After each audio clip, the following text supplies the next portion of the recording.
What happens when the man who threw you away can't stop rubbing his new life in your face?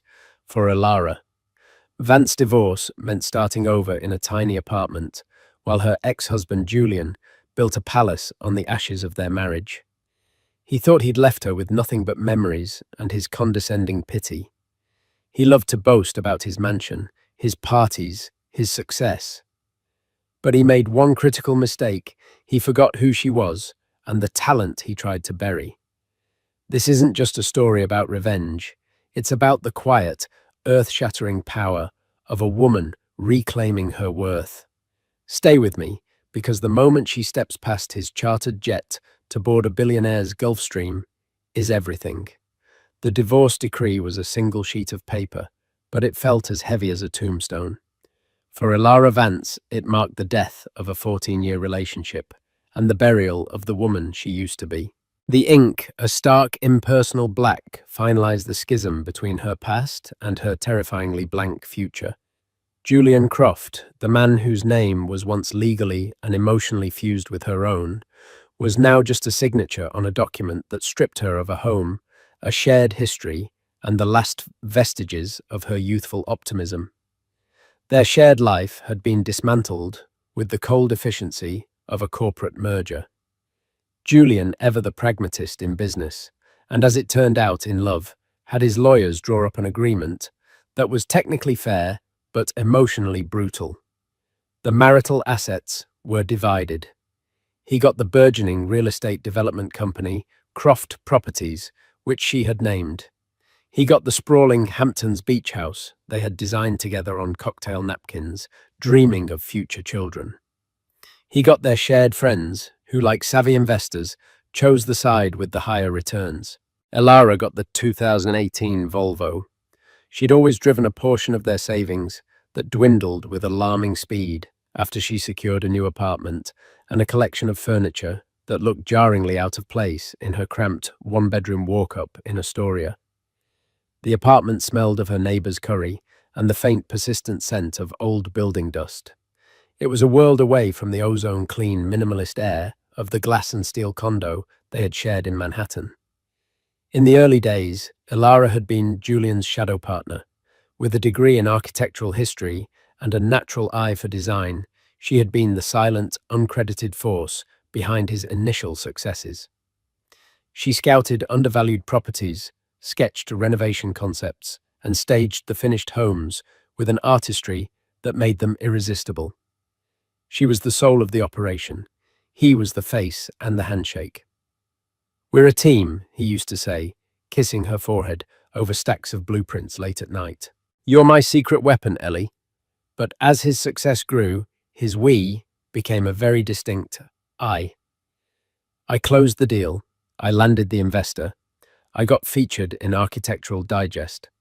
Her role was slowly edited out of the narrative he told the world, and eventually the one he told himself. He started calling her design input suggestions and her contributions hobbies. The final blow came when he announced the company was going public. The prospectus, a glossy testament to his genius, mentioned her once as his supportive spouse.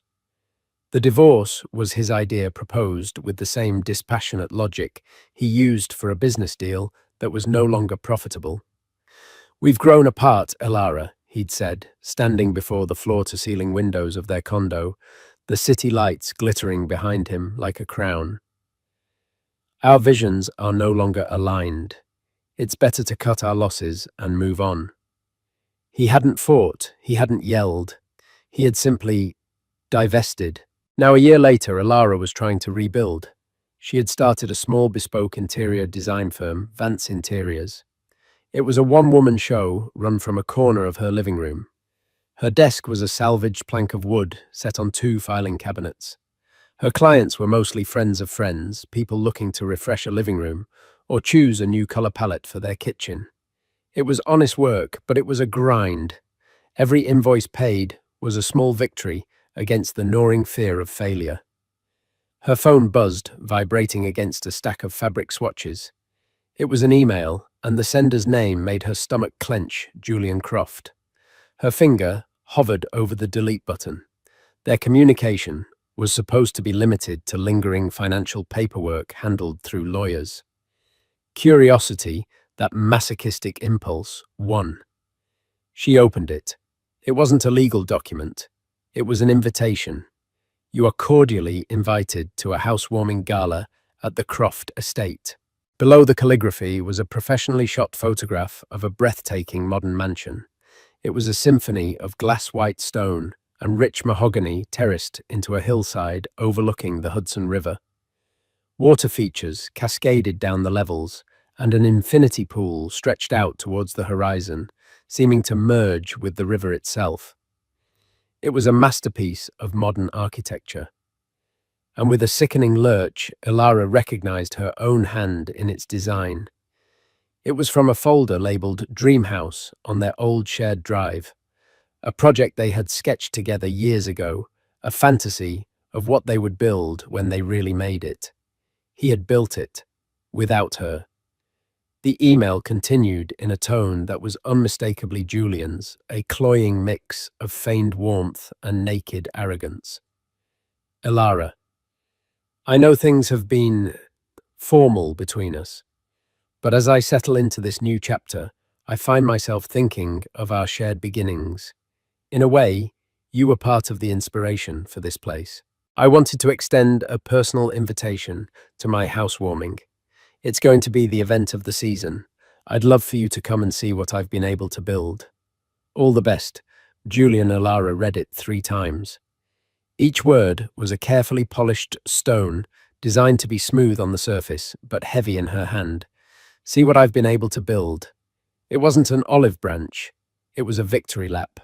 It was a summons for her to bear witness to his triumph, a triumph built on the foundations she had helped lay. She leaned back, the cheap office chair creaking in protest. Outside, a siren wailed in the distance.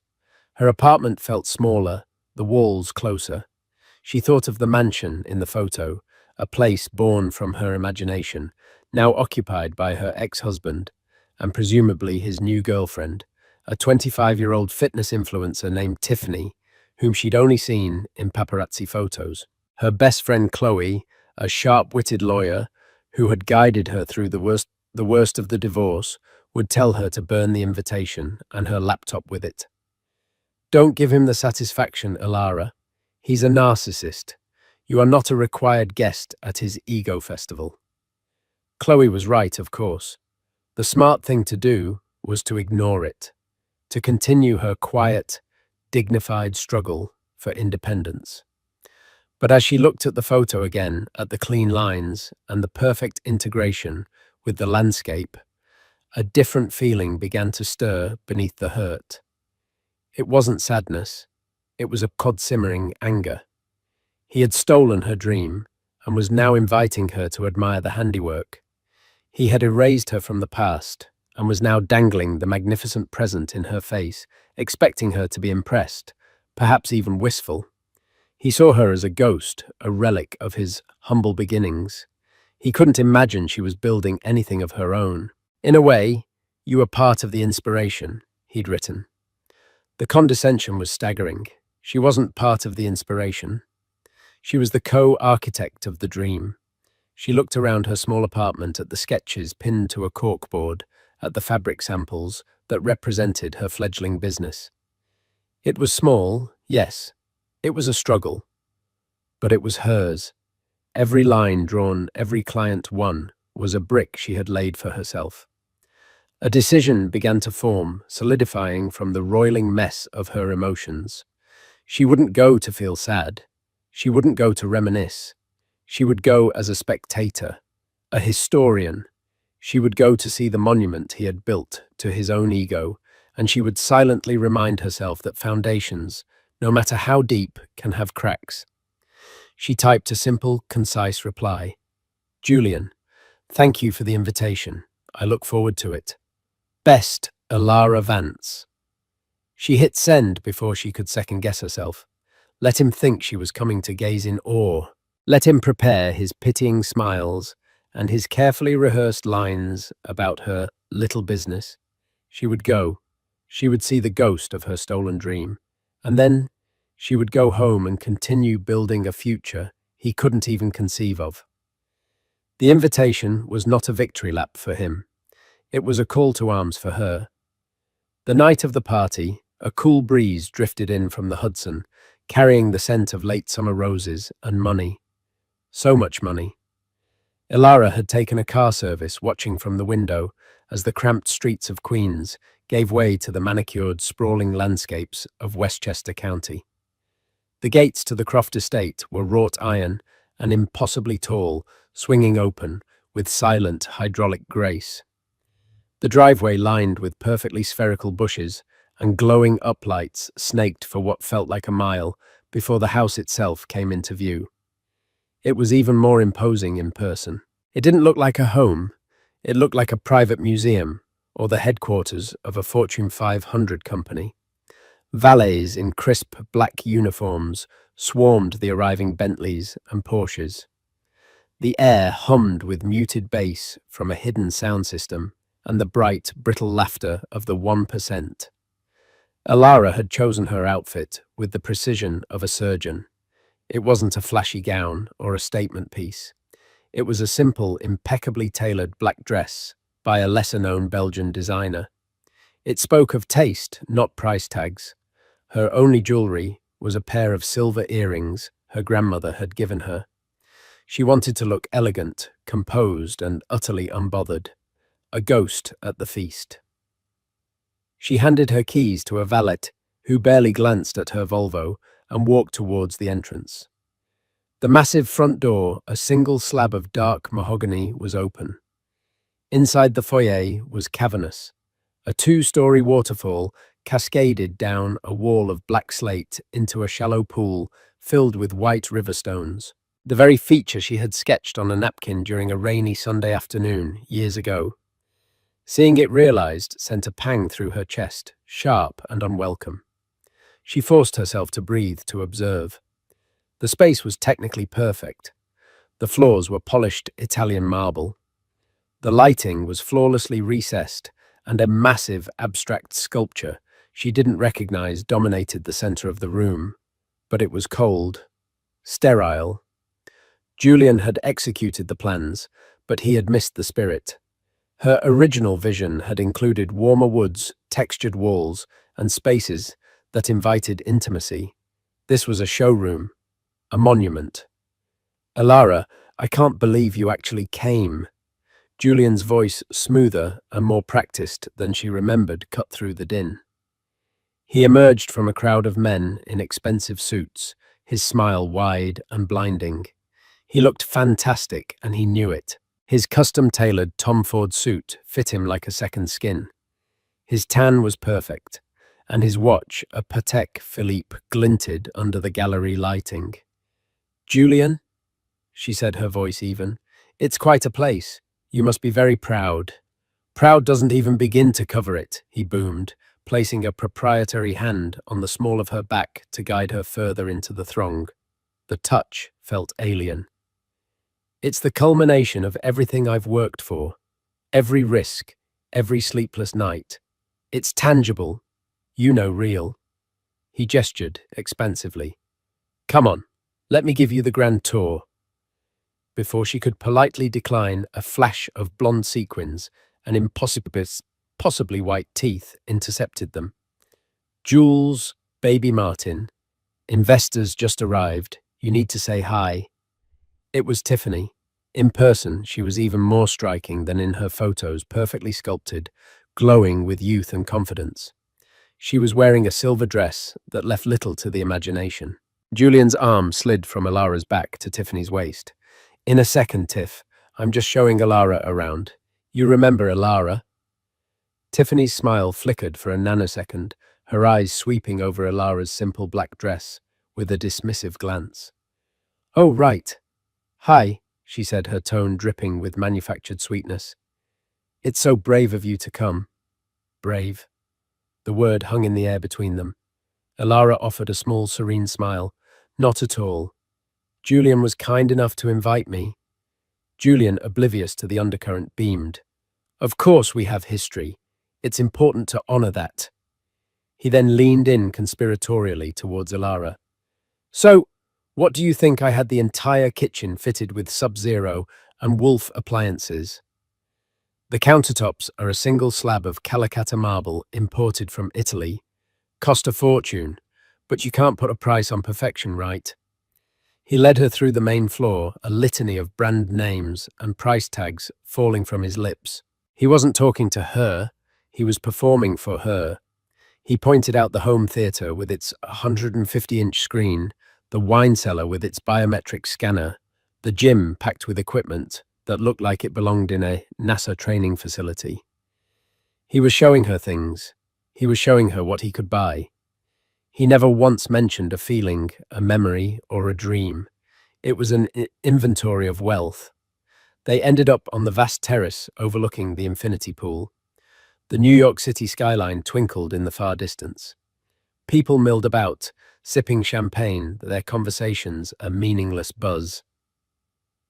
"So," Julian said, leaning against the glass balustrade, striking a pose he had surely practiced. "How are things still doing your little design thing?" There it was, the casual, condescending jab she had been waiting for. "I am," she replied, her voice calm as she took a sip of sparkling water. "It's going well. I'm keeping busy." That's great," he said, nodding with exaggerated encouragement. "Good for you for staying in the game. You know, if you ever need a real project, I could probably throw some work your way. A staging gig, maybe. The budgets on our condo developments are pretty decent." He was offering her scraps from his table, the same work she used to do for their shared dream now offered as a charitable handout. The rage, cold and clean, burned away the last of her hurt. "Thank you, Julian," she said, her smile never wavering. "But I'm actually focused on a very demanding project right now. It's taking up all of my time." "Oh yeah, anyone I know?" he asked, a flicker of professional interest in his eyes. He loved to know who was doing what, who was building what. "I don't think so. He's very private." Julian's attention was already drifting. He'd done what he set out to do, displayed his kingdom, demonstrated his magnanimity by offering her a job, and confirmed his suspicion that her life was small and insignificant compared to his. He spotted a well-known hedge fund manager by the bar and clapped Alara on the shoulder. "Well, you know where to find me if you change your mind." "Great seeing you, Ellie. Glad you could see the old dream brought to life." He winked, then strode off towards his next networking opportunity, swallowed by a sea of sycophants. The old dream brought to life. He still didn't get it. He had built the house, but he had gutted the dream. He had created a perfect hollow shell. Alara stood alone on the terrace, the cool glass of her drink in her hand. She watched him laugh, watched Tiffany cling to his arm, watched the parade of wealth and power. She felt a profound sense of detachment, as if she were watching a film. The pain was gone. The nostalgia was gone. All that remained was a stark, clarifying certainty. She had been mourning a life that never really existed. She had been mourning a partnership that had been an illusion. Julian hadn't just left her. He had liberated her. He had untethered her from this cold, transactional world of surfaces and status.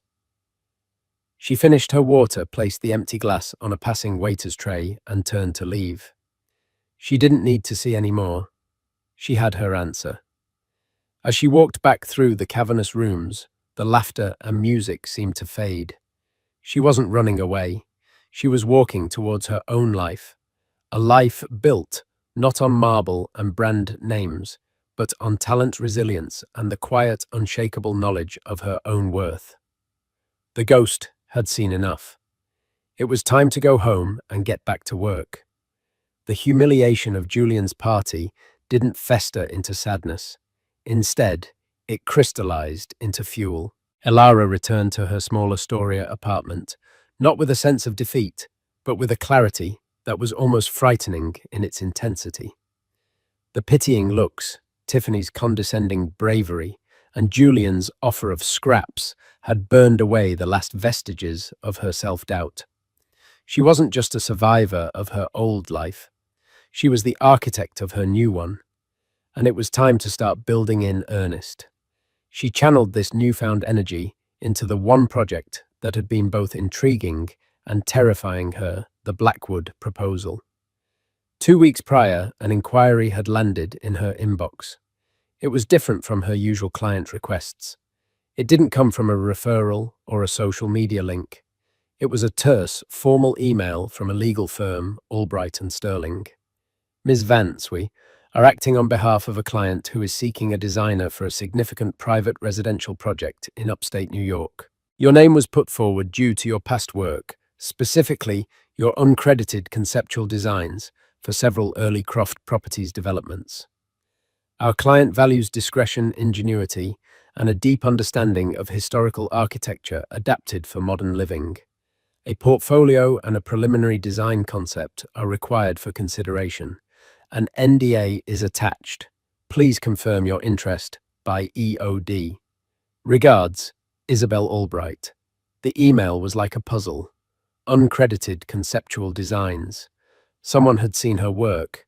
Someone had looked past Julian's polished narrative and recognized her hand. The validation was a balm, but the pressure was immense.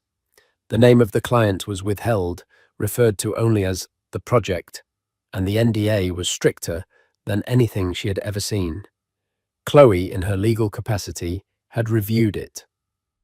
This is ironclad Alara, she'd said. Whoever this client is, they're not just rich, they're powerful and pathologically private. And the project was the complete redesign of a historic Gilded Age estate near the Rockefeller Preserve. The brief was sparse, but demanding honor.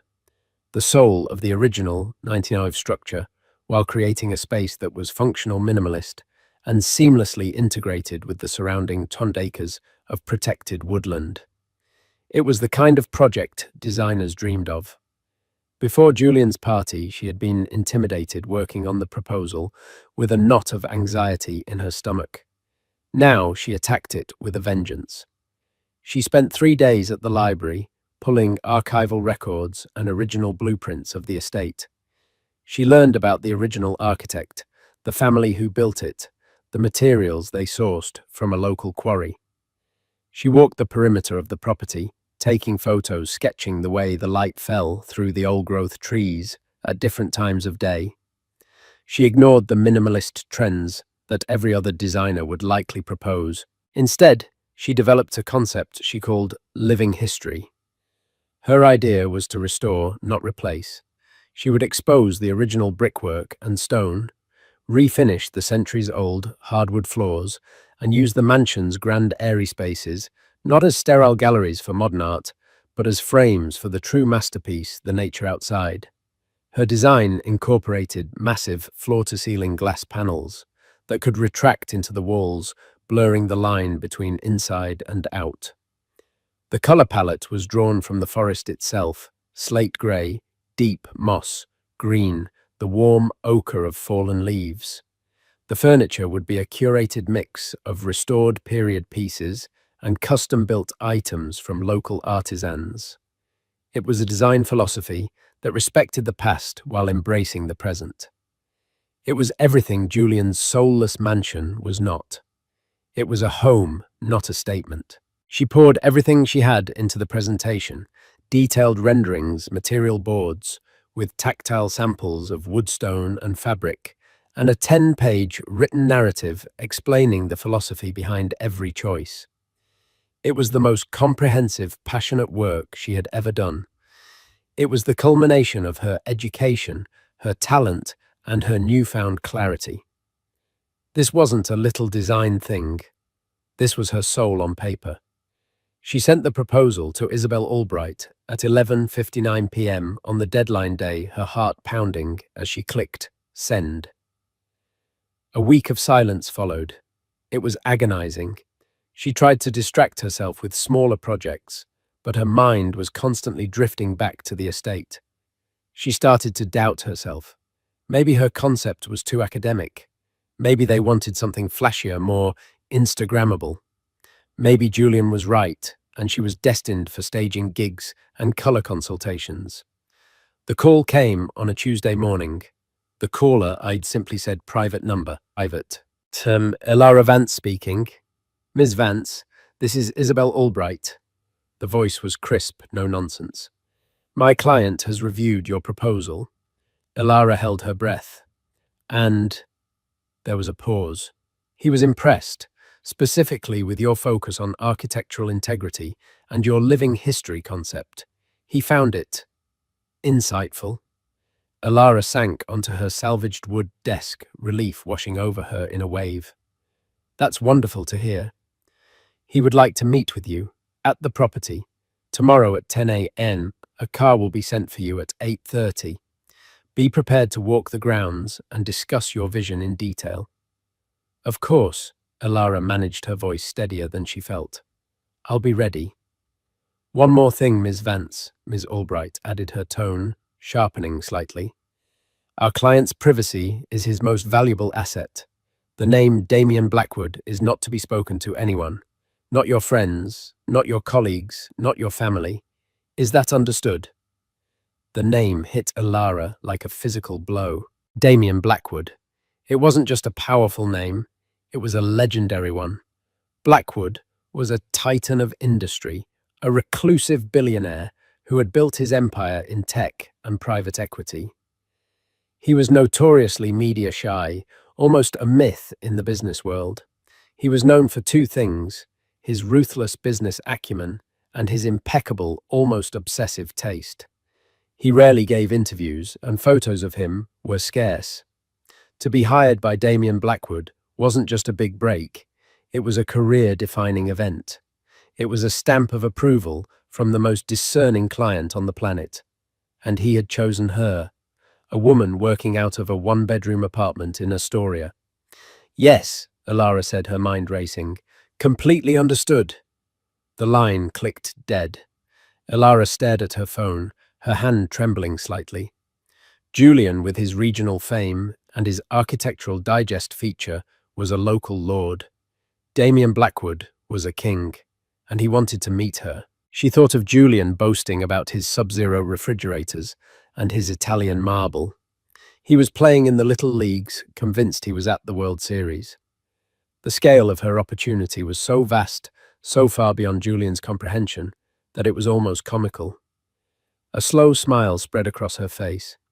This was it. This was the project that would not just rebuild her life, but launch it into a completely different stratosphere. She wasn't just getting back in the game, she was about to change the game entirely. And no one, least of all Julian Croft, would see it coming. The black Escalade that arrived for Ilara the next morning was silent and imposing, its windows tinted to an impenetrable darkness. The driver, a man in a simple dark suit, merely nodded and opened the door for her. The hour-long drive upstate was a quiet, contemplative journey through the changing autumn leaves.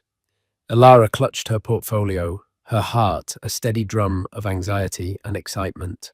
The gates to the Blackwood property were old and unassuming, marked only by a small, discreet number.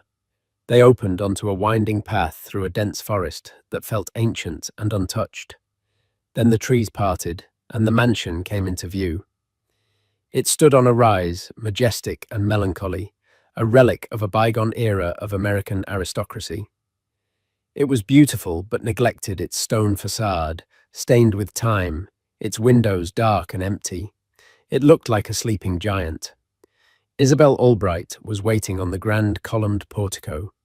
She was a woman in her 50s, impeccably dressed in a grey tweed suit, her silver hair pulled back in a severe chignon. She had an air of formidable intelligence. Miss Vance, she said, her handshake firm and brief. Welcome. Mr. Blackwood is waiting inside. She led Ilara through the massive oak doors into a grand, dusty foyer. The air was cool and smelled of damp stone and decaying wood. Sunlight streamed through a grimy palladian window, illuminating a universe of dancing dust motes. In the center of the hall, silhouetted against the light, stood a man. Ilara had expected someone who looked like Julian, only older and more powerful, someone imposing, radiating authority. The man who turned to face her was anything but. Damian Blackwood was tall and lean, perhaps in his late 50s, with a mane of silver-grey hair that fell across his forehead. He wore a simple black cashmere sweater, dark trousers, and worn leather boots.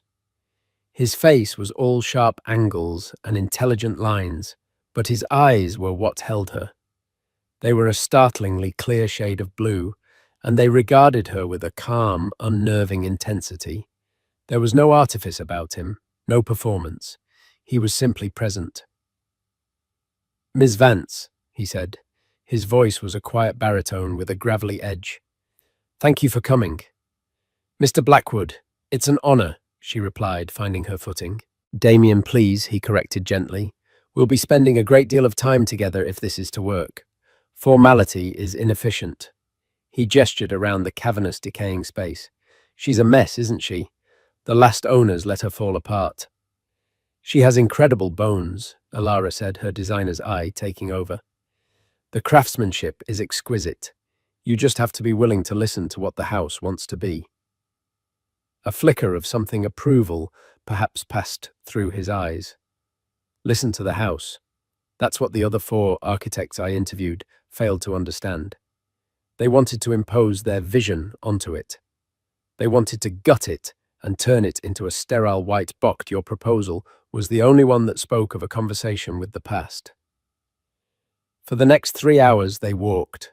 They walked through every room, from the cavernous ballroom with its peeling ceiling frescoes to the cramped, dark servants' quarters in the attic. Damian Blackwood was a man of few words, but his questions were precise and insightful.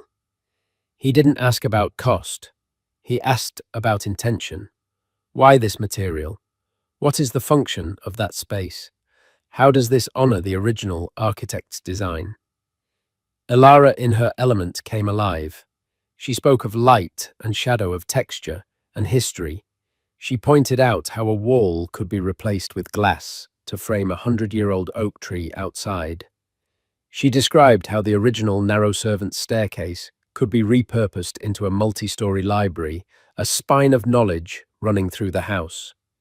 She wasn't just presenting a design, she was telling the house's future story. Damian listened, his hands in his pockets, his gaze moving from her face to the space she was describing. He wasn't just hearing her words, he was seeing her vision. They ended up in what was once a grand library, a 2-story room with a wraparound mezzanine. Most of the bookshelves were empty, and a fine layer of dust coated everything. A large stone fireplace dominated one wall. "My late wife Eleanor would have loved you," Damian said suddenly, his voice softer now. He ran a hand over the carved mantelpiece. "She was an art historian. She believed that objects and places had souls, that they carried the memories of the people who lived with them. She would have hated what Julian Croft did to that house in the Hamptons." Alara froze. "You know about that house?" "I know a great deal about Julian Croft," Damian said, his blue eyes meeting hers. There was a coldness in them, now that hadn't been there before. "I was an early investor in his company. I pulled my funding a year before the IPO." The puzzle pieces clicked into place. The anonymous tip to the legal firm, the knowledge of her uncredited work. "Why?" Alara asked, her voice barely a whisper. "Because he's a thief," Damian stated simply. "Not of money, but of ideas. He has an eye for talent, but his ego forces him to consume it rather than cultivate it. He surrounded himself with brilliant people and then took credit for their brilliance. I saw what he was doing to you, to your designs.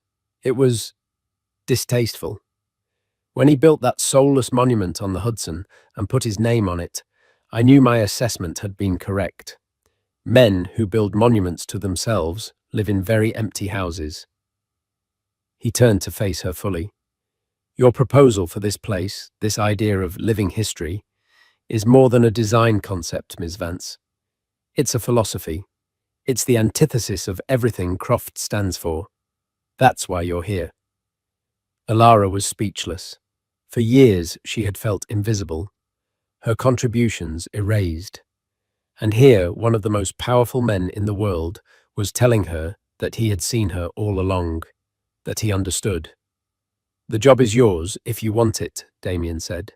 "The budget is whatever you deem necessary."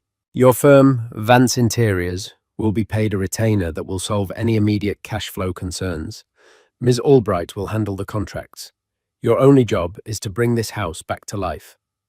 Yes, Alara said the word coming out with more force than she intended. Yes, I want it. Good, he said, a rare small smile touching his lips. Now, let's talk about the West Wing. I have an idea for the conservatory. As she got back into the Escalade hours later, the contract details already being emailed to her by Ms. Albright, Alara felt a sense of vertigo. Her world had fundamentally shifted on its axis. The retainer alone was more money than she had made in the entire last year. She was no longer a struggling freelancer. She was the chosen architect for the most exclusive project on the East Coast. News of her new commission would eventually leak, as things in that world always did. Julian would hear about it. The thought brought her a grim satisfaction. He would be mystified. He would likely assume she got lucky, or that she knew someone. He would never in a million years conceive of the truth that she had been chosen precisely because she was not like him. She had been chosen for her soul, her talent, the very things he had discarded as worthless. Her phone buzzed. It was a text from Chloe. So, how'd it go with the mystery man? Is he a serial killer or a prince? Alara smiled, typing her reply. Neither. He's a king, and he just handed me the keys to the kingdom. She looked out the window as the car sped back towards the city. She was no longer just Alara Vance, Julian Croft's ex-wife. She was Alara Vance, designer, artist, visionary, and she was just getting started. The next 6 months were a blur of creative fervor. Alara practically lived at the Blackwood estate, overseeing the initial delicate stages of restoration. Her firm, Vance Interiors, expanded overnight. She hired a small, dedicated team, a project manager, a junior designer, and an assistant, moving them into a chic new office space in Soho that she designed herself. The influx of capital from the Blackwood project gave her the freedom and resources she had only dreamed of. She was no longer taking on small-time clients. She was turning them away. Her name had begun to circulate in elite design circles, whispered with a mixture of curiosity and reverence. The Blackwood Commission was her new calling card, and it opened every door. Her relationship with Damian Blackwood evolved into a comfortable professional partnership built on deep mutual respect. He was a demanding client, but his critiques were always insightful, pushing her to refine her ideas to their most elegant and essential forms. They spent hours walking the grounds discussing philosophy, art, and architecture. He saw her not as a vendor, but as a collaborator, an equal. In his quiet, observant way, he was nurturing the talent Julian had tried to smother. Meanwhile, Julian's world continued its gaudy spin. He heard the rumors of Ilara's new success, of course. Their old social circle was a sieve of gossip. He'd cornered Chloe at a charity gala, fishing for information. I hear Ilara's landed a whale, he'd said, a dismissive smirk on his face. Some dusty old renovation upstate. Good for her. Glad she's keeping busy. He couldn't wrap his head around it. In his mind, success was loud.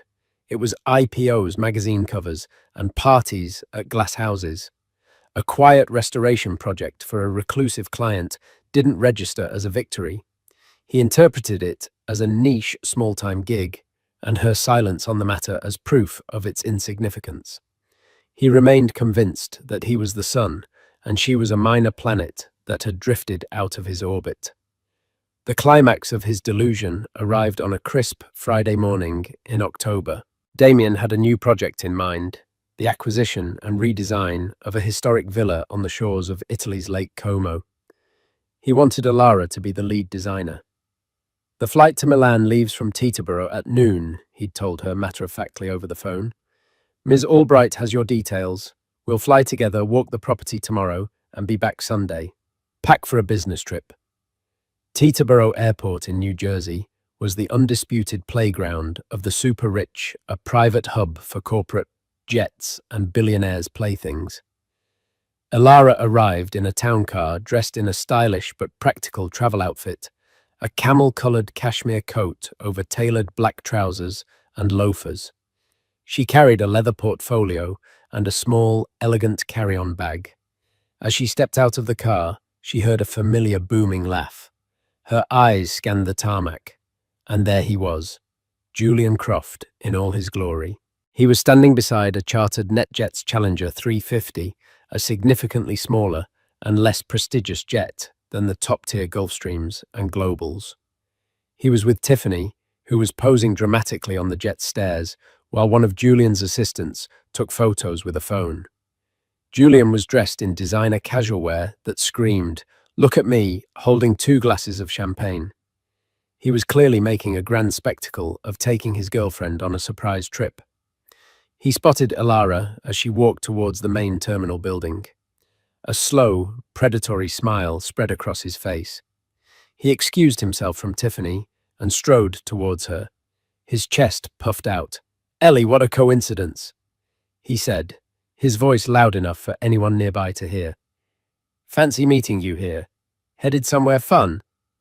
"Work," Alara replied simply, her expression neutral. "Work right," he said with a knowing wink. He gestured back towards his chartered jet. "The Tifster and I are off to St. Bart's for the weekend.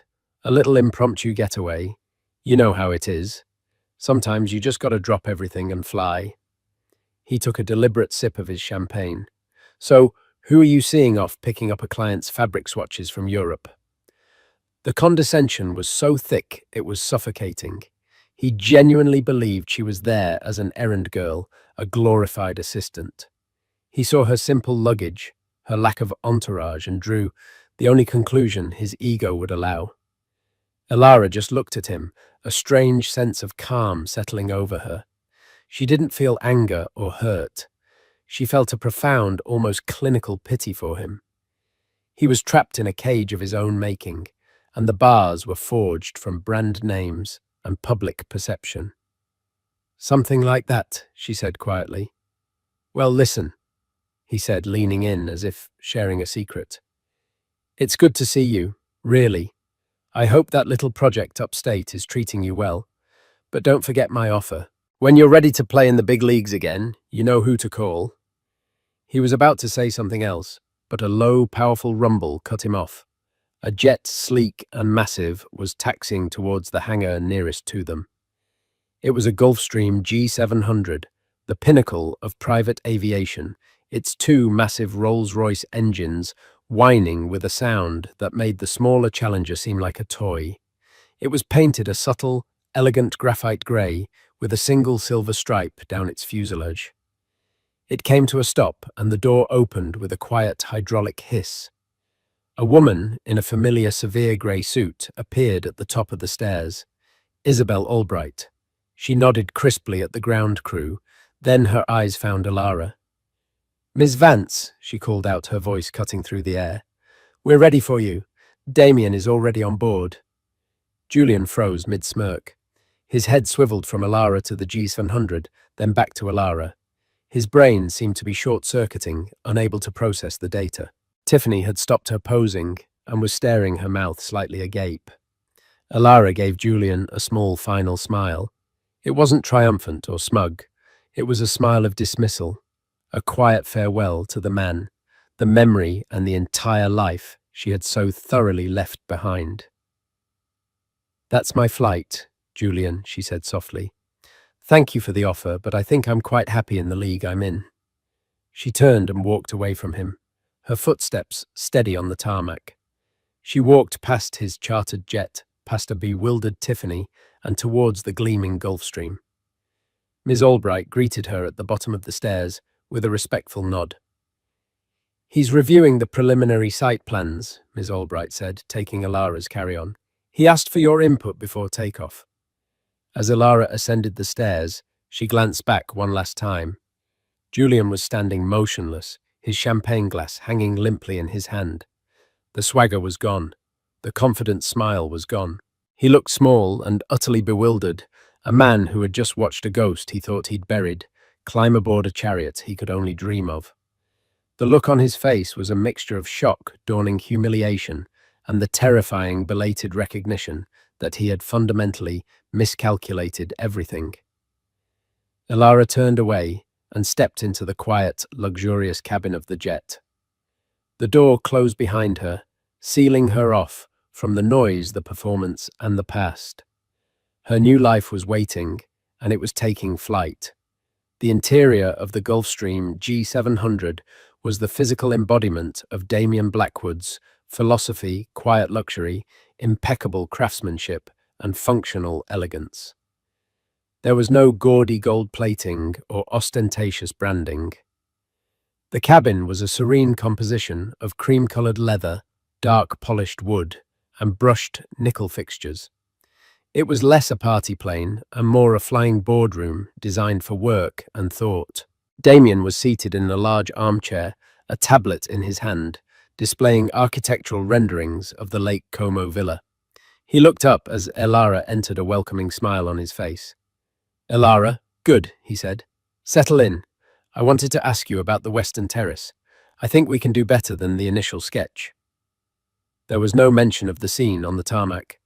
Damian had likely seen it unfold from his window, but to comment on it would be to give Julian Croft a shred of importance, and Damian didn't deal in trivialities. The work was what mattered. The future was what mattered. As the jet began its powerful, seamless ascent, banking over the Hudson River, Elara felt the last anchor to her old life break away.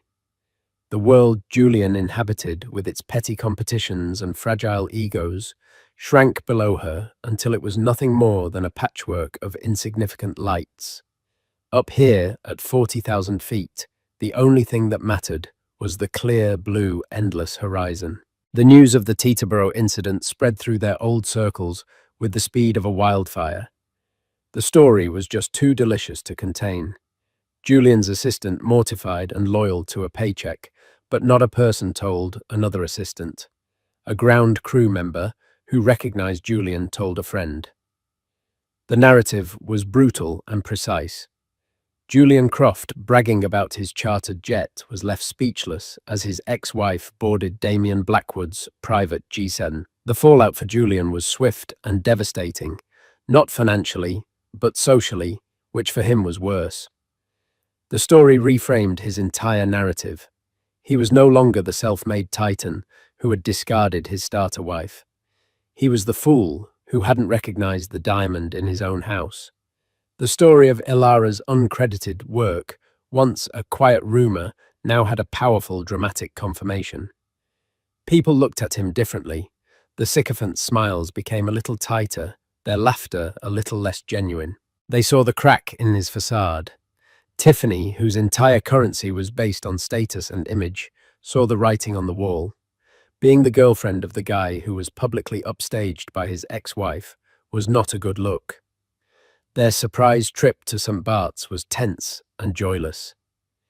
A month later, she quietly moved out of the soulless mansion on the Hudson, her departure announced via an Instagram post captioned, "New beginnings, #self-love, #know your worth."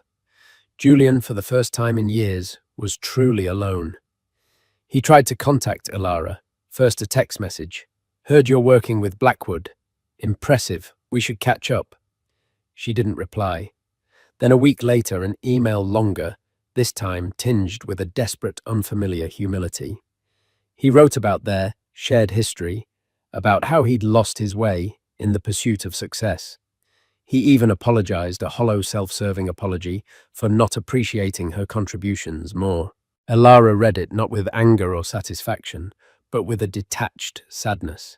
He still didn't get it. He was apologizing because he had been humiliated, not because he was genuinely contrite. He wasn't sorry for what he did.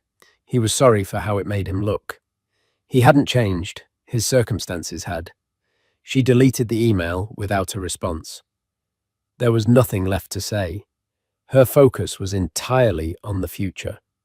The Lake Como project was even more inspiring than the first, a chance to weave modern elegance into centuries of Italian history. Damian, recognizing her ambition and talent, proposed a new venture.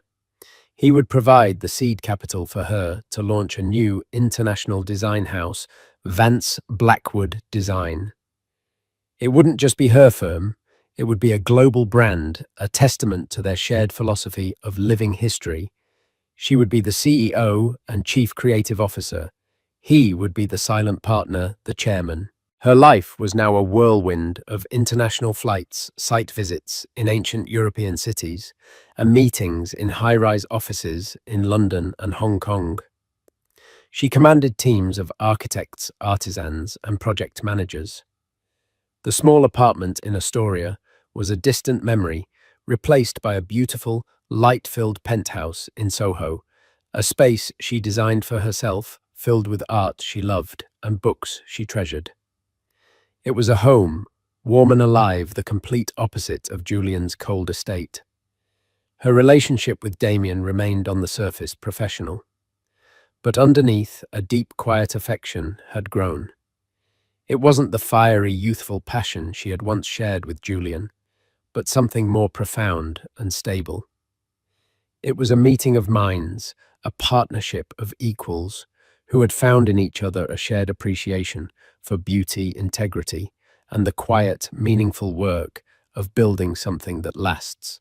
Whether it would ever become more was a question neither of them felt the need to rush. The journey itself was enough.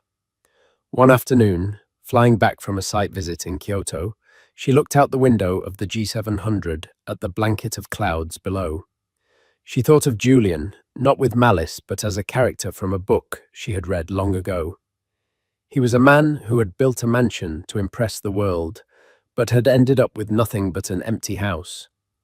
She, on the other hand, had been stripped of a house and had ended up with the whole world.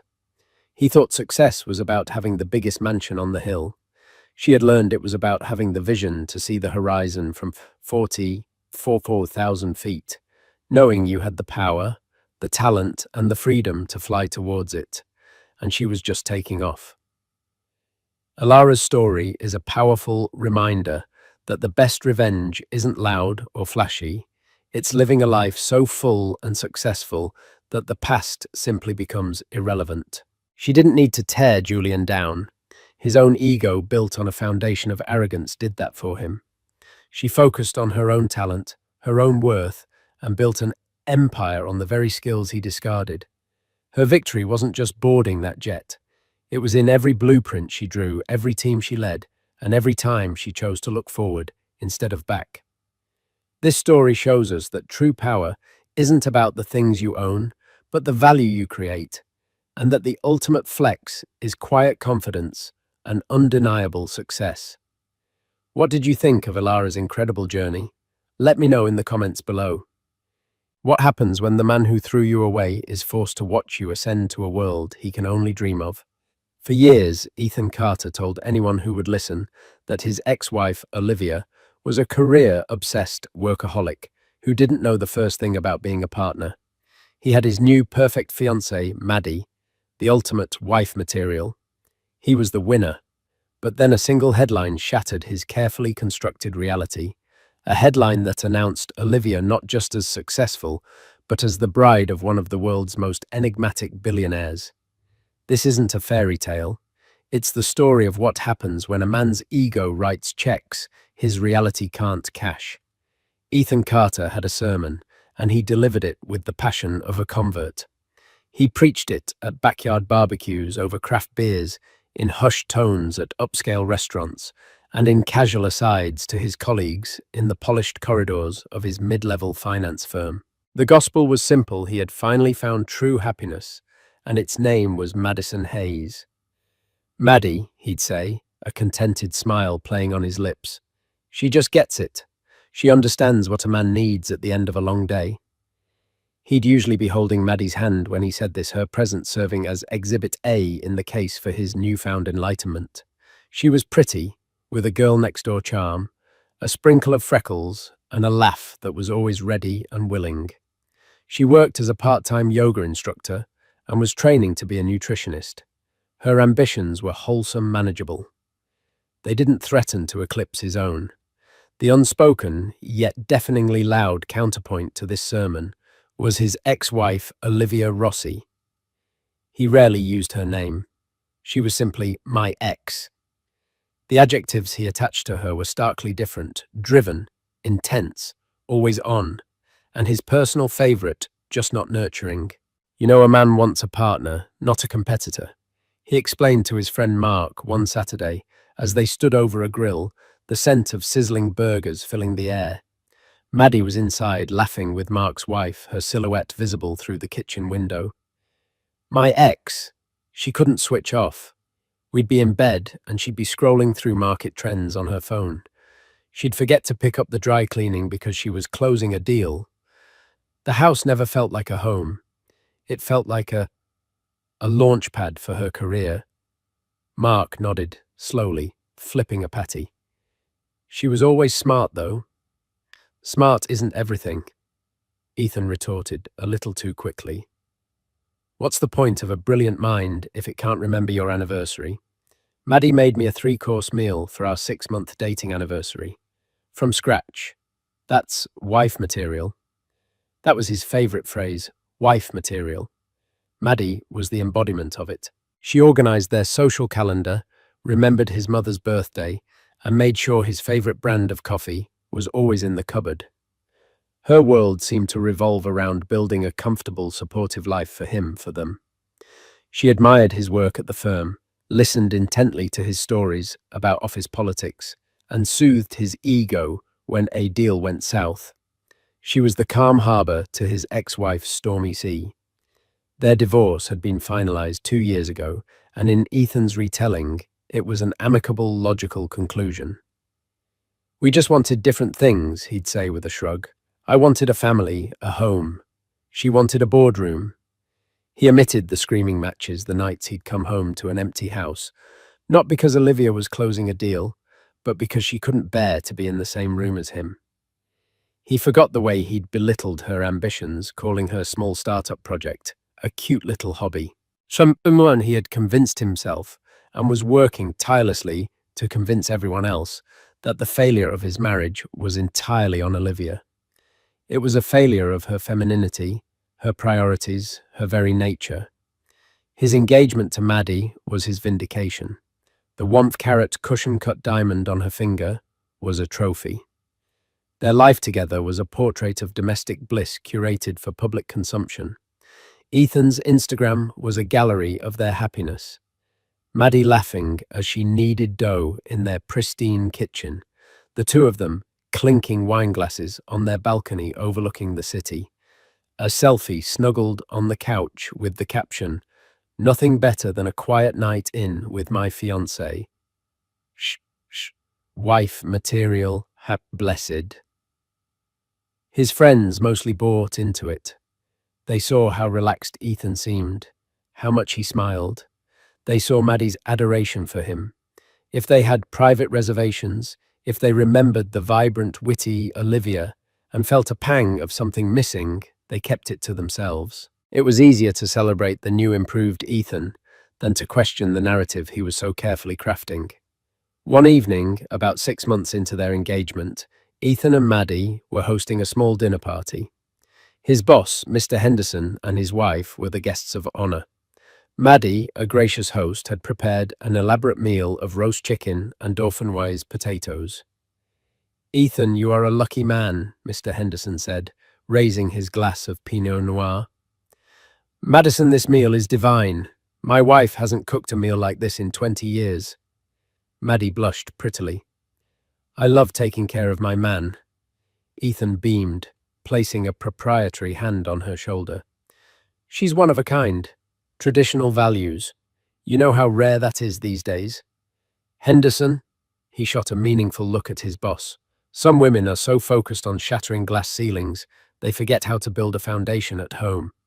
It was a direct, albeit anonymous shot at Olivia. He knew Henderson had met Olivia a few times at old company functions and had been impressed by her sharpness. This was Ethan's way of course-correcting that impression, of solidifying his new brand. Later that night, as they cleaned up, Maddie turned to him, her expression earnest. "Did you really mean that? About traditional values?" "Of course I did," he said, kissing her forehead. "You're everything I've ever wanted. You make me happy, Maddie. My ex. She made me tired. Maddie leaned into him, satisfied with the answer. She didn't question the comparison. She accepted it as a compliment, a testament to her own worth in his eyes. She was the woman who had healed him, the one who had succeeded, where the brilliant Olivia Rossi had failed. She had no reason to believe otherwise. Ethan's world was perfectly ordered, his past neatly filed away as a cautionary tale, and his future with his perfect wife material, fiancée, stretching out before him like a calm, sunlit road. He was the protagonist of his own story, the wise man who had made the right choice. And for a little while longer he was allowed to believe it. The illusion of Ethan's victory, so meticulously constructed, was incinerated on a Tuesday morning by the cold blue light of 1,000 screens. It didn't happen in a vacuum. For weeks, a certain name had been bubbling up in the financial news circuits Ethan monitored. Obsessively, Damian Thorne. Thorne was a spectre in the world of high finance and tech, a man who had built a multi-billion-dollar empire from the ground up before he was 35. He was notoriously private. There were maybe 3 or 4 authenticated photos of him in existence, all of them grainy and years old. He gave no interviews, attended no galas, and his company, Ethelred Industries, operated with a level of secrecy that was the stuff of legend. Thorne wasn't just rich, he was a myth. Ethan and his colleagues spoke of Damian Thorne in the same way ancient mariners might have spoken of a kraken, with a mixture of awe, terror, and disbelief. He was a market mover, a kingmaker. A single rumoured investment from him could send a stock soaring. On that particular Tuesday, Ethan was in a mid-morning meeting presenting quarterly projections with his usual slick confidence. His phone, which he'd placed face down on the polished mahogany table, began to vibrate. Not a single buzz, but a frantic, insistent series of them. Mark, sitting beside him, shot him a questioning look. Ethan subtly shook his head, trying to maintain focus on his PowerPoint slide. But the buzzing didn't stop. It was a cascade of notifications and digital avalanche. A flicker of irritation crossed his face. He was in the middle of a sentence about market penetration when his boss, Mr. Henderson, cleared his throat. "Ethan, is everything all right?" Henderson asked, his eyes gesturing towards the vibrating phone. "Sounds like you're a popular man this morning." A few colleagues chuckled. Flustered, Ethan mumbled an apology and silenced the device. But the seed of unease had been planted. His presentation faltered, his smooth delivery becoming slightly stilted. He rushed through the last few slides, his mind now preoccupied with the silent, insistent phone in his pocket. When the meeting finally adjourned, Ethan snatched the phone. The lock screen was a chaotic mosaic of notifications. Texts from Mark, his college buddies, his sister. A dozen alerts from news apps. He swiped it open, his thumb hovering over the messages. The first one he saw was from Mark, a simple explosive link to a Forbes article. Above the link, Mark had typed a single sentence. "Ethan, you are not going to believe this." He clicked the link. The page loaded, and for a moment the world seemed to tilt on its axis. The headline was stark black and brutal. It read, "A power union, reclusive billionaire, Damian Thorne, to marry tech CEO, Olivia Rossi." Ethan's breath hitched. It couldn't be. His Olivia. No, there must be another Olivia Rossi who was a tech CEO. It was a common enough name. He scrolled down his heart, pounding a frantic rhythm against his ribs. And then he saw the picture. It was a professional photograph, stunning in its intimacy and power. Damian Thorne, no longer a grainy myth, but a startlingly handsome man with sharp, intelligent eyes and a jawline that could cut glass, stood with his arm around a woman. But it was the woman who stole Ethan's breath. It was Olivia. But it was an Olivia he had never seen before. The woman in the photo was radiant, her dark hair styled in sleek waves, her smile not the tired, strained one he remembered, but wide and genuine. She was wearing a simple but exquisitely tailored emerald green dress that highlighted the fire in her eyes. She wasn't just standing next to Damian Thorne. She was his equal, her posture exuding a confidence that bordered on regal. She looked powerful. She looked happy. She looked utterly devastatingly untouchable. His Olivia. CEO Olivia Rossi. The article was a paean to their success. It detailed Thorne's legendary status and then introduced Olivia as the undisputed visionary behind Innovate Forward, a startup that had in just 2 years become a leader in sustainable AI. It spoke of her genius, her unrelenting drive, and her recent multi-billion-dollar valuation after securing a revolutionary patent. The company he had called a cute little hobby was now being hailed as a world-changing enterprise.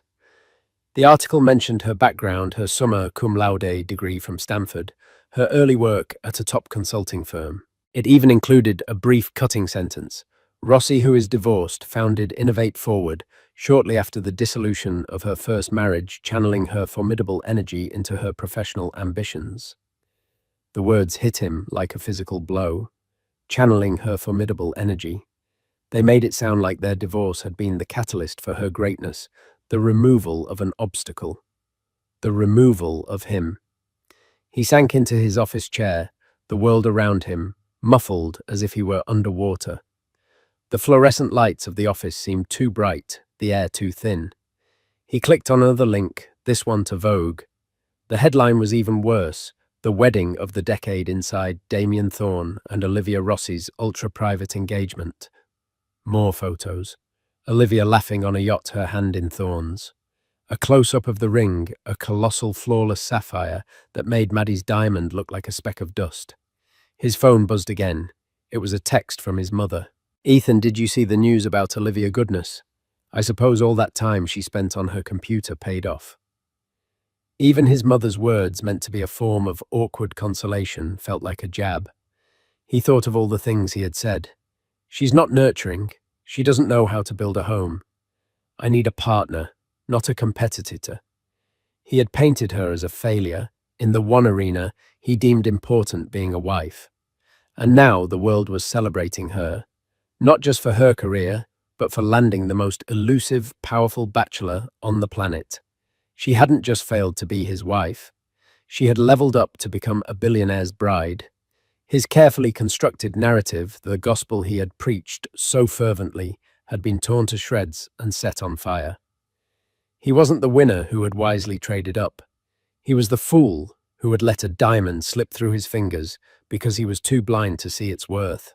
He was the man who had complained about the rain, only to find out the woman he'd left behind had learned to command the storm. The man who championed wife material had just discovered his ex-wife was made of stardust and steel. The door to his office opened, and Mark poked his head in his face, a mixture of pity and morbid curiosity. "Buddy, you okay?" Ethan looked up, his face pale, the Forbes article still burning on his screen. He couldn't form words. All he could do was stare at the picture of Olivia, the woman he thought he knew, the woman he had so confidently dismissed, now smiling at the world from an unattainable height. The news of Olivia's engagement didn't just break Ethan's ego, it haunted him. Olivia Rossi became a ghost in his machine, a phantom presence that permeated every corner of his life, turning his domestic bliss with Maddie into a stage play where he was forgetting his lines. His obsession started subtly. It began with a late-night Google search, then another. Soon he had set up alerts for her name for Damian Thorne's, for Innovate Forward. His phone, once a tool for work and a gallery of his life with Maddie, became a shrine to his ex-wife's success. He consumed every article, every blog post, every paparazzi photo he could find.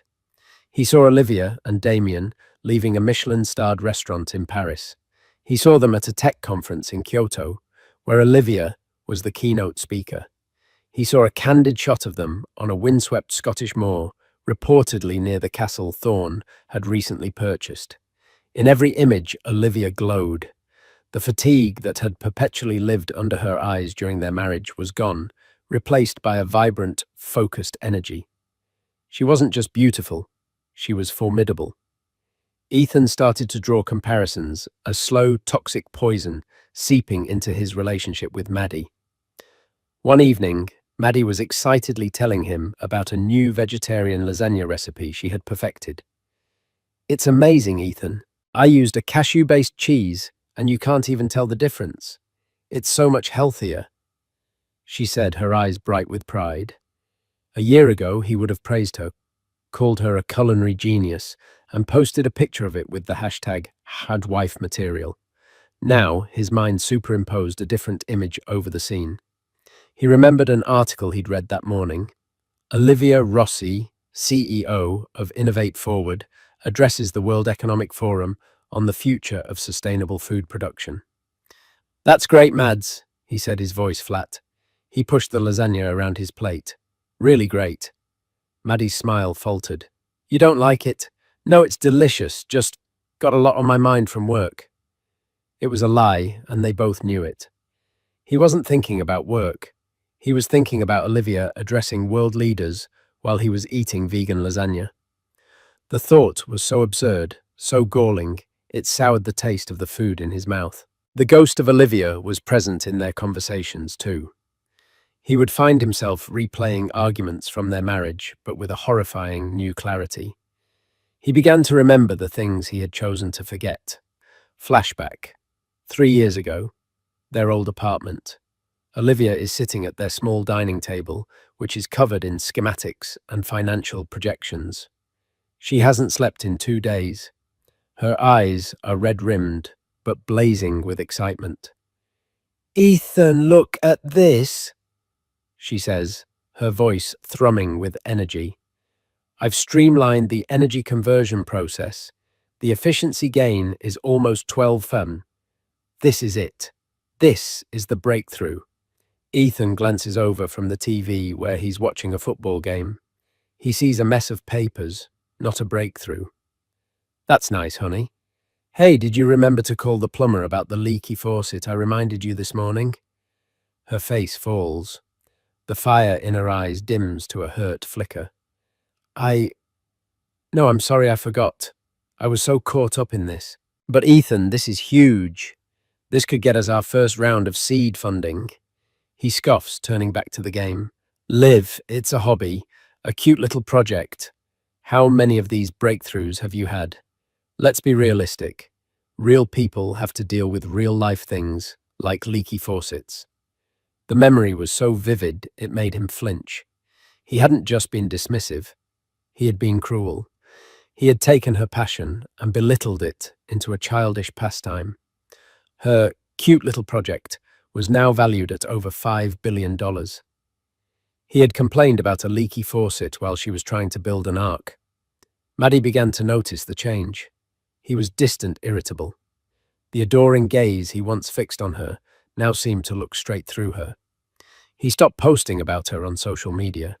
The wife material, compliments, dried up completely.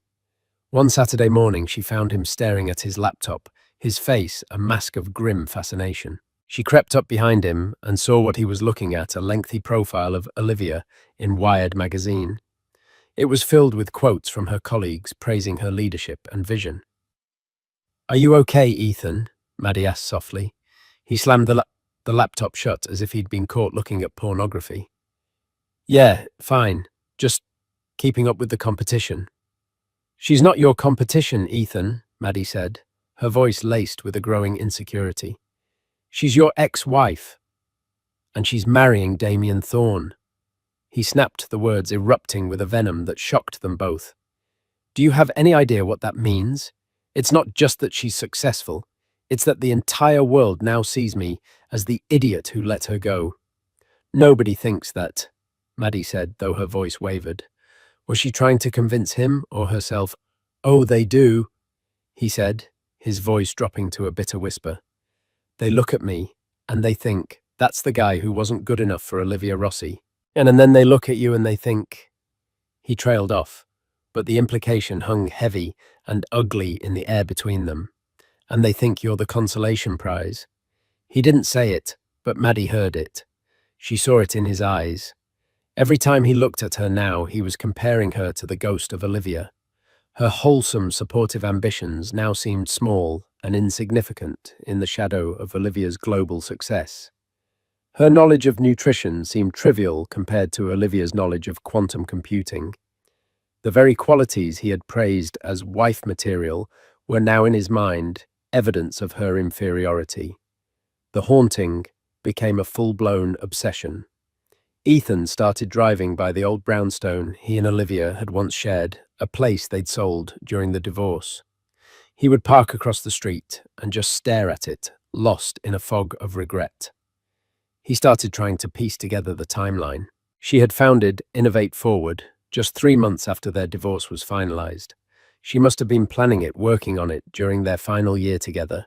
The same year, he was complaining that she wasn't paying enough attention to him. He had thought her distraction was a sign of her failing as a wife. He now understood it was the sign of her preparing for a new life, a life that didn't include him.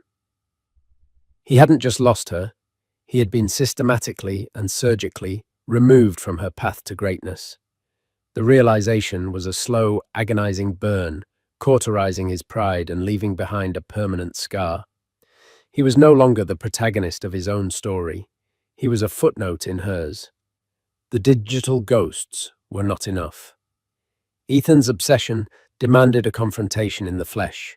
He needed to see her, to speak to her, to somehow recalibrate the reality that had spun so violently out of his control. He couldn't just be the man who read about Olivia Rossi in Forbes. He had to force her to acknowledge him, to see him, to give him something. He wasn't even sure what. An explanation. An apology. Validation. He knew that a direct approach was impossible. Calling her would be pathetic. Her number was likely changed anyway. Emailing her would be a digital cry into the void, easily deleted by some high-powered assistant. No, it had to be a chance encounter, something that would allow him to maintain a sliver of dignity. His opportunity came in the form of a high-profile charity gala for the city's children's hospital. He scoured the event's sponsor list online and saw it there in elegant corporate font, Ethelred Industries. Damian Thorne's company was a platinum sponsor. It was almost certain they would be there. Getting tickets was a feat in itself. The gala was one of the most exclusive events of the year. Ethan had to call in a significant favor with his boss, Mr. Henderson, framing it as a crucial networking opportunity. Henderson, likely sensing the desperation, but intrigued by the potential drama, secured 2 tickets. He told Maddie it was a mandatory work event. She was thrilled. She spent a week searching for the perfect dress, finally settling on a soft rose gold sequined gown. She looked beautiful, a shimmering, hopeful figure next to him in the taxi on the way to the museum where the gala was being held. Ethan, however, felt a cold knot of dread and anticipation in his stomach. He was wearing his best tuxedo, but he felt like a fraud, an imposter about to infiltrate a world where he no longer belonged. The museum's grand hall was breathtaking, transformed into a celestial wonderland of twinkling lights and cascading white florals. The city's elite mingled their diamonds and laughter echoing off the marble floors. Ethan scanned the room, his eyes darting over clusters of politicians, socialites, and business tycoons. And then he saw them. They were standing near the grand staircase, a magnetic center of gravity in the glittering crowd. Damian Thorne was exactly as he appeared in photographs, tall, impeccably dressed, in a custom-tailored suit, exuding an aura of quiet, unshakable power. But again, it was Olivia who commanded Ethan's attention. She was wearing a gown of deep sapphire blue, a clear nod to her engagement ring. The dress was a marvel of minimalist architecture, sleek and severe, yet incredibly feminine. It clung to her form, its sharp lines accentuating the confident way she held herself. Her hair was swept up in an elegant chignon, showcasing a pair of diamond earrings that glittered like captive stars. She wasn't just in her element, she was the element. People orbited her, listening with rapt attention as she spoke, her gestures animated and precise. Maddie saw them too. Wow! She breathed, her grip tightening on Ethan's arm. That's her. She's stunning. There was no jealousy in her voice, only pure, unadulterated awe. It made Ethan feel even worse. He steered them towards the bar, his throat suddenly dry. He needed a drink. He needed a plan. He watched her for 20 minutes, a predator stalking his prey. He saw her part from Thorne's side to speak with an elderly woman in a wheelchair, her expression softening with genuine warmth. He saw her laugh at something a city councilman said, a full-throated, joyful sound that he couldn't remember ever hearing from her. This was his moment. She was alone. "I'll be right back," he muttered to Maddie, leaving her by a marble pillar. He walked towards Olivia, his heart hammering against his ribs. Each step felt like wading through wet cement. She had her back to him, finishing her conversation. As the woman in the wheelchair was wheeled away, Ethan stepped forward. "Olivia," she turned.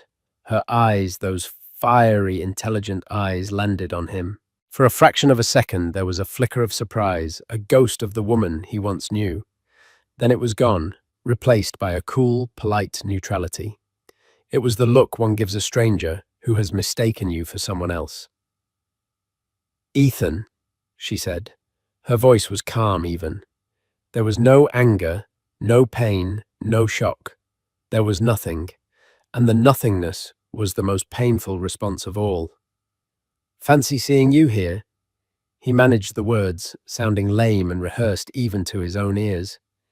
"It's a fundraiser for the Children's Hospital," she replied, a slight arch in her eyebrow. "I sit on the board. It's not really up to fancy." The implication was clear. "I belong here. What are you doing here?" "Right, of course. That's great," he stammered. "You look, well, the news, I mean. Congratulations. It's incredible." "Thank you," she said. She didn't elaborate. She didn't ask how he was. She simply stood there, a portrait of patience, waiting for him to finish whatever this was, so she could move on. He floundered, searching for the right words. "I guess I was surprised. A tech CEO. Who knew?" He tried for a light, teasing tone, the kind they used to share. It fell completely flat. Her expression didn't change, but her eyes hardened almost imperceptibly. "I knew," she said simply. The simplicity of the statement was a blade to his gut. It recontextualized their entire past. He thought he was the one in control, the one setting the terms of their life. He now saw he was merely a bystander to a story she had been writing for herself all along. "All those nights you were on your laptop," he began, a note of accusation creeping into his voice. "You were building all this. You never told me." A flicker of something, not anger but perhaps pity, crossed her face. "You told me it was a cute little hobby, Ethan. You said real people have to worry about leaky faucets. I learned to stop sharing my dreams with people who would only belittle them." Her words were not a shout, but a quiet, clinical dissection of his failure. He had no response. She was right. From across the room, Damian Thorne had noticed their interaction.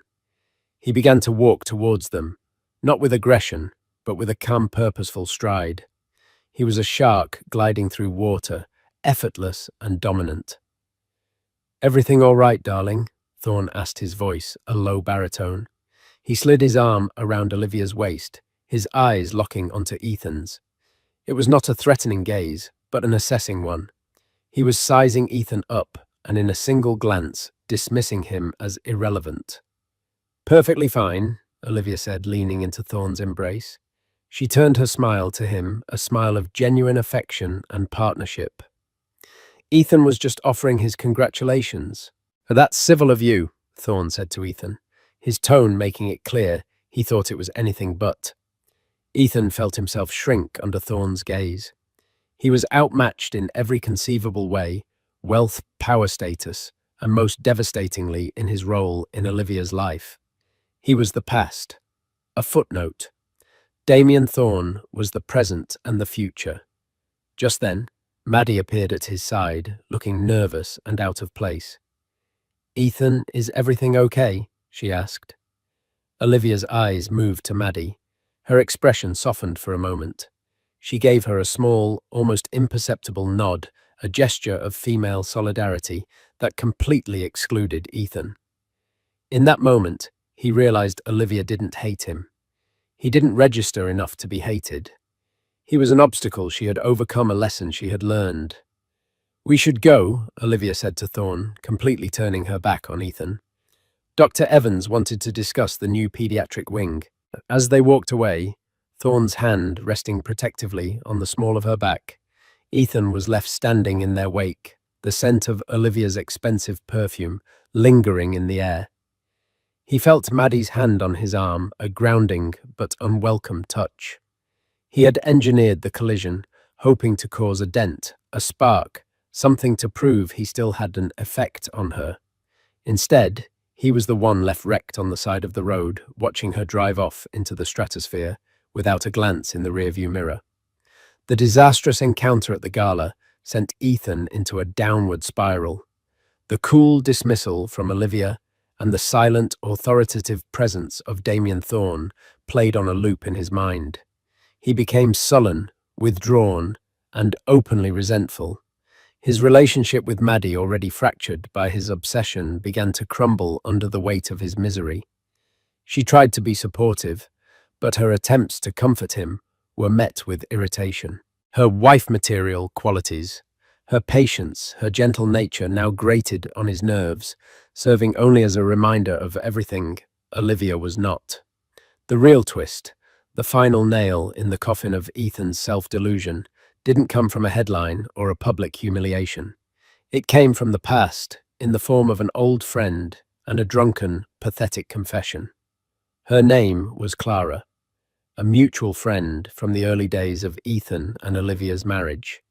She had been Olivia's confidant and had always maintained a friendly, if more distant relationship with Ethan after the divorce. Maddie, in a desperate attempt to understand the man she was supposed to marry, had reached out to Clara for coffee.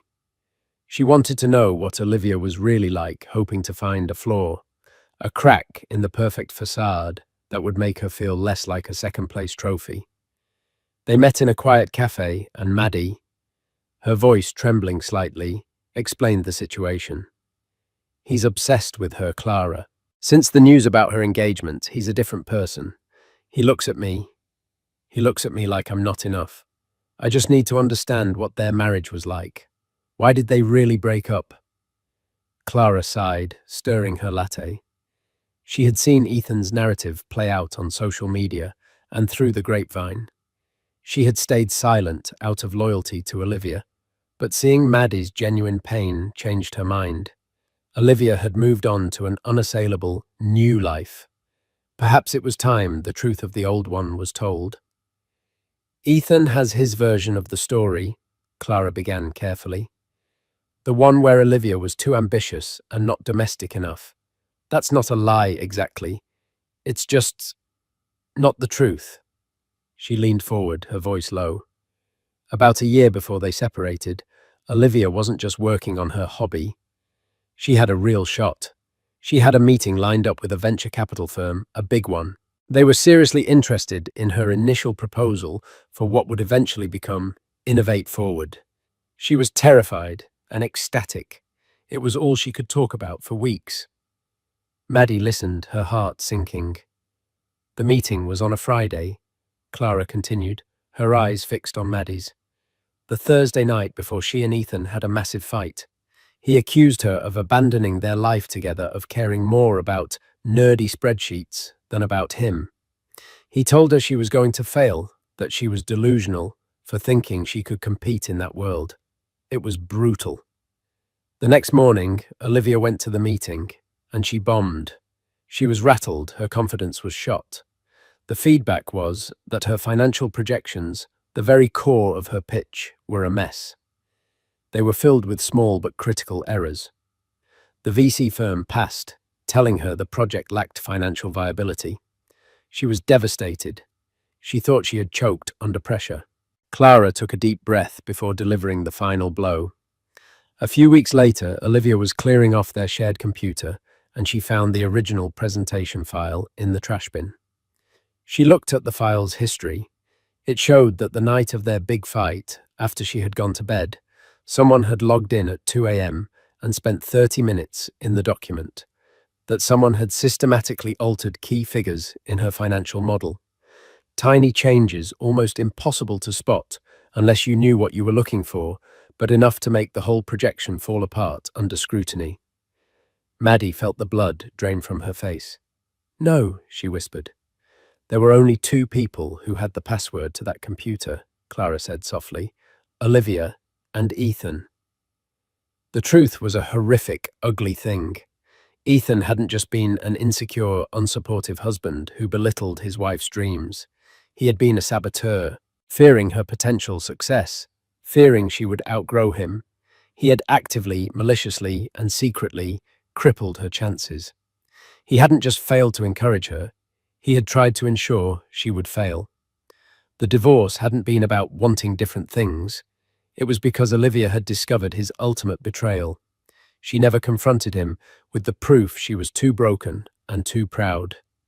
She simply packed her bags and left, deciding that a clean break was better than a war. She would rebuild on her own, far away from the man who had tried to tear her down. That night, Maddie went home in a state of shock. The apartment she had so lovingly decorated felt cold and alien. Ethan was on the couch drinking scotch and morosely scrolling through his phone, no doubt looking for more news about Olivia. The sight of him stewing in his self-pity over the success he had tried to prevent was repulsive. The final vestiges of her love and sympathy for him evaporated, replaced by a cold, clear disgust. She didn't confront him immediately. She waited. Her moment came 2 nights later.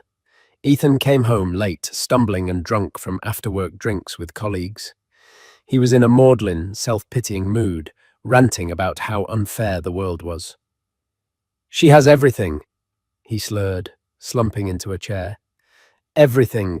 And what do I have?" This was it.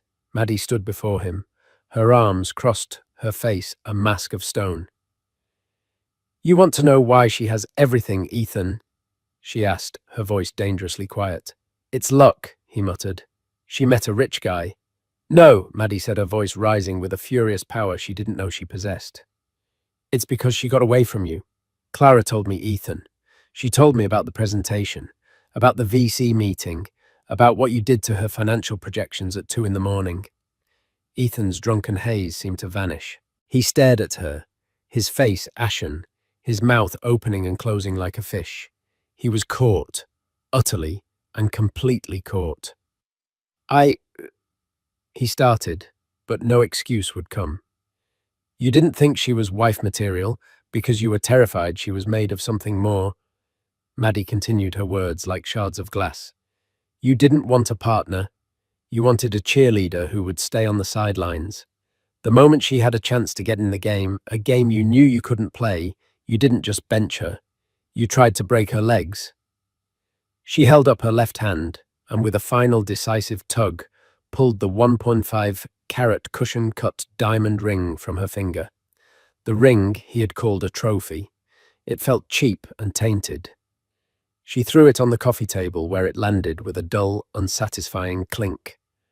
"All this time," she said, her voice breaking with the agony of her own foolishness, "I thought I was the woman who was good enough for you. I finally realized the truth. I was just the woman you thought you could control. Your consolation prize. But you lost Ethan. You didn't just lose her, you've lost me too."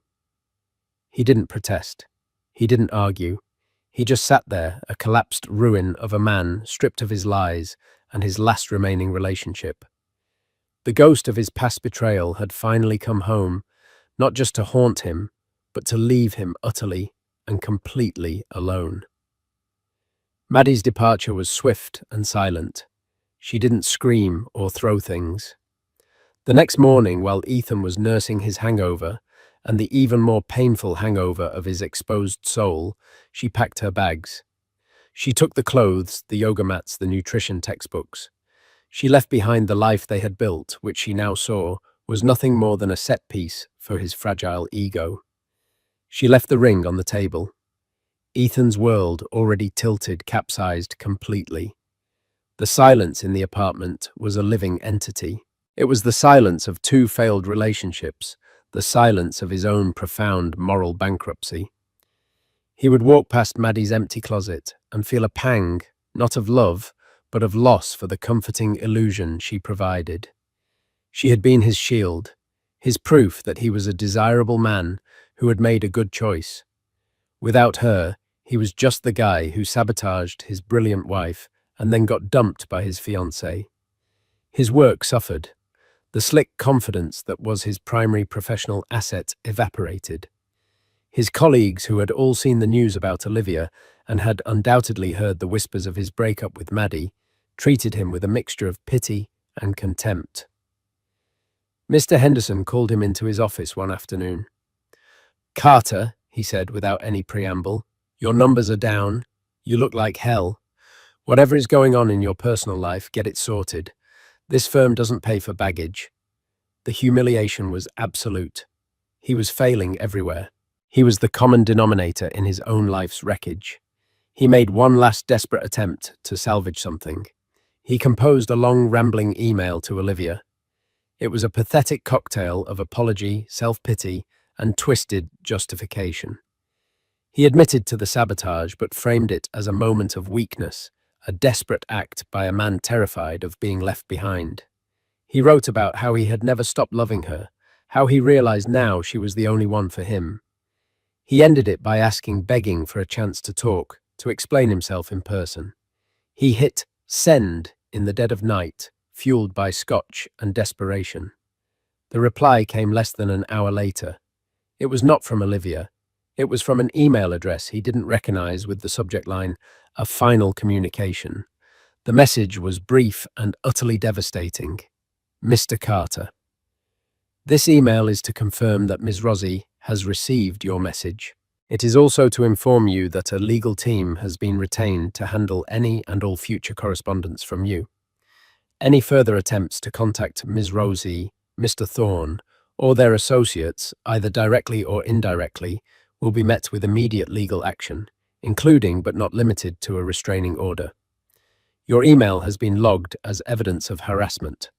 We trust this is the final communication required on this matter.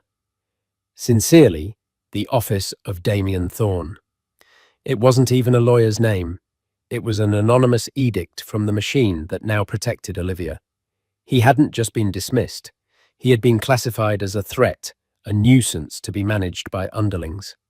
The woman he had once shared a bed with was now so far removed from him that he couldn't even reach her with an apology. He was a piece of spam caught in the filter of her new magnificent life. A few weeks later, the final act of his humiliation played out on every screen in the world. Vogue released the exclusive photos of the wedding. It wasn't a lavish, ostentatious affair, as he might have imagined.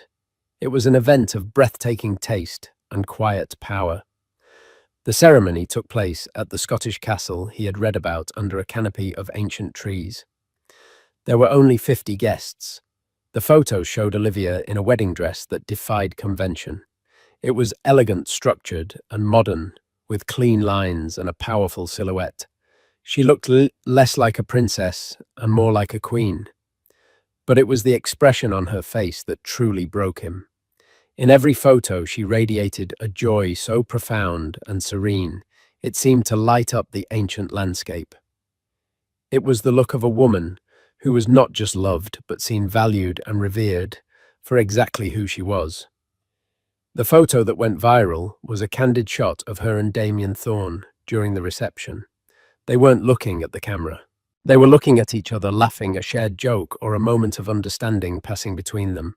They were a team, partners, competitors on the same side, conquering the world together. Ethan stared at the picture on his phone, sitting alone in the sterile apartment that Maddie had left. He saw everything he had thrown away and everything he had tried to destroy.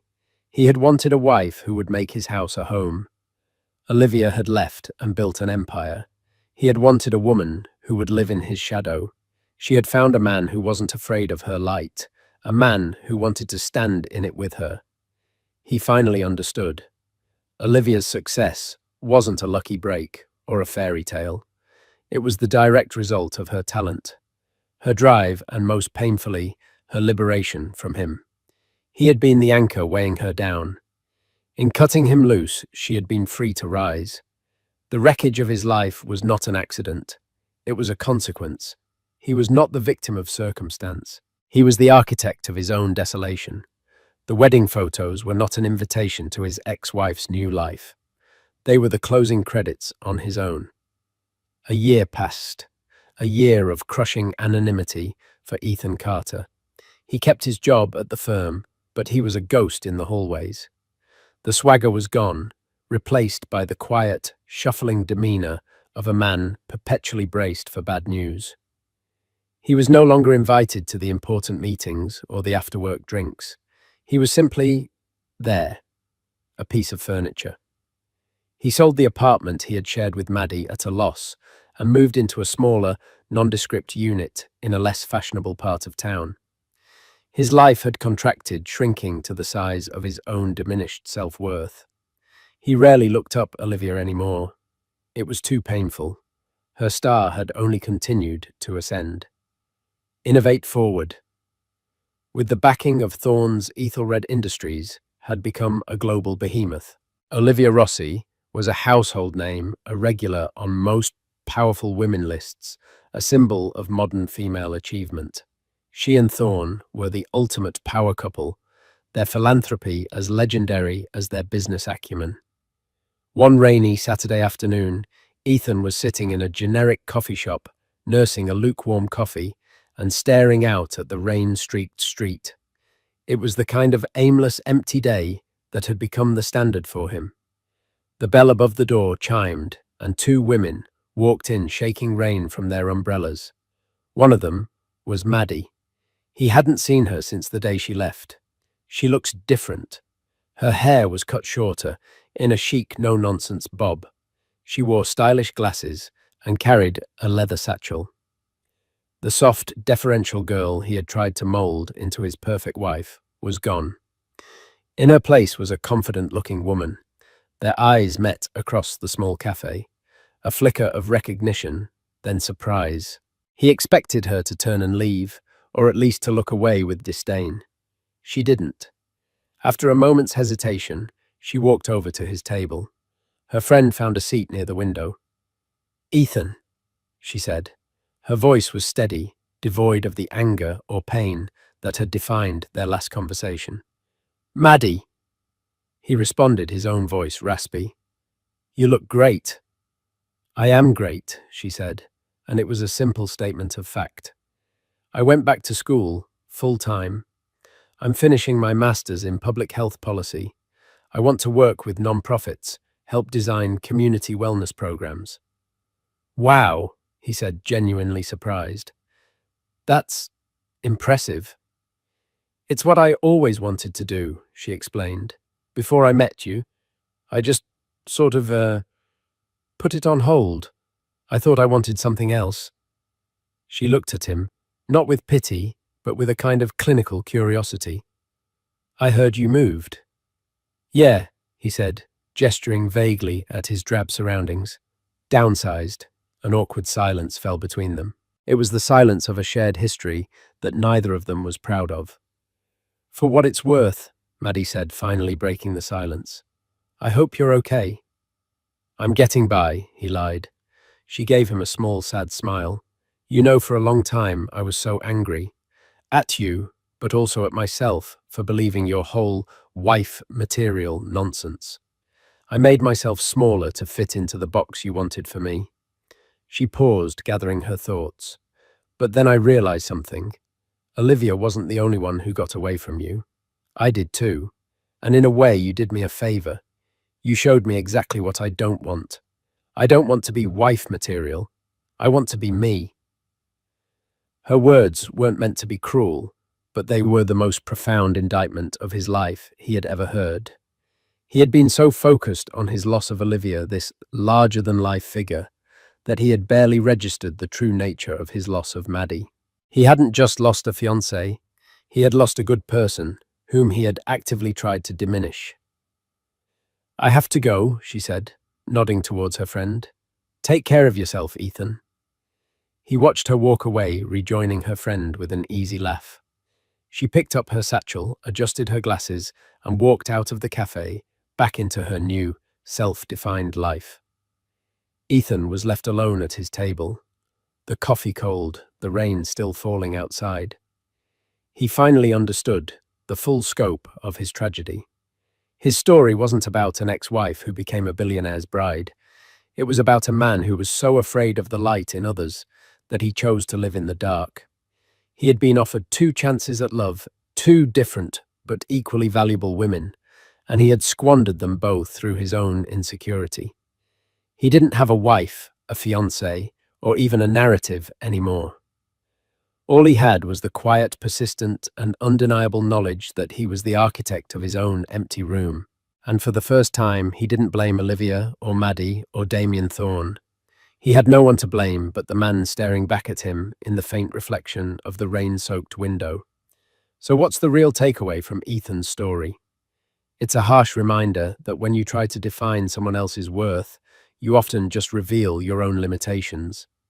Ethan thought he wanted wife material, but what he really wanted was a mirror that only reflected the version of himself he liked.